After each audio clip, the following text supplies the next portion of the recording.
Di balik mitos, orang Sunda dan Jawa tidak boleh menikah, dan ini alasannya. Orang Sunda tidak boleh menikah dengan orang Jawa. Ini sangat menarik untuk kita ketahui sejarahnya. Bagi sebagian orang, pernikahan antar suku tersebut diyakini menjadi pernikahan yang tidak langgeng dan penuh perkara. Sejatinya, hal tersebut hanyalah merupakan mitos dari legenda rakyat yang diwariskan secara turun-temurun melalui lisan maupun isyarat. Mitos larangan pernikahan Jawa dengan Sunda ini berawal dari sejarah perang Bubat antara Kerajaan Majapahit dari tanah Jawa dan Kerajaan Pajajaran dari tanah Sunda. Mengapa orang Sunda tidak boleh menikah dengan orang Jawa, dan ini sering membawa sisa permusuhan antar kedua suku ini, sehingga muncullah mitos jodoh antara orang Jawa dan Sunda.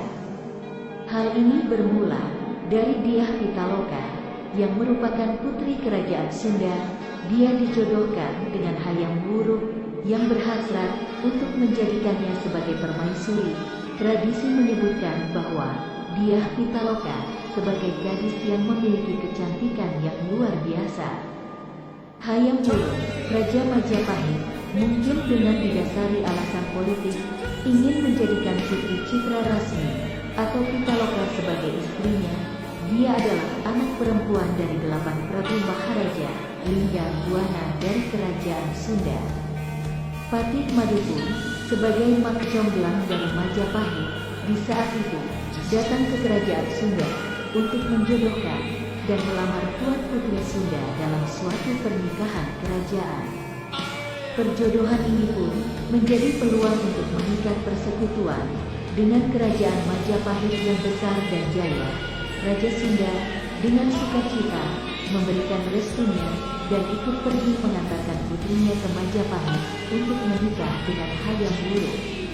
Mereka menantikan jemputan dari pihak Majapahit serta upacara kerajaan yang pantas, layaknya pernikahan agung kerajaan. Akan tetapi, Gajah Mada, Mahapatih Majapahit, malah memandang ini adalah sebagai kesempatan untuk menaklukkan Sunda di bawah kemaharajaan Majapahit.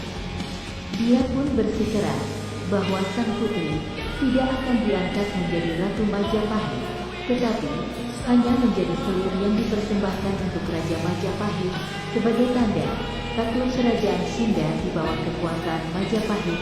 Setelah tahu niat dari Hayam Wuruk seperti itu, Raja Sunda amat murka dan merasa dipermalukan oleh tuntutan Gajah Mada ini.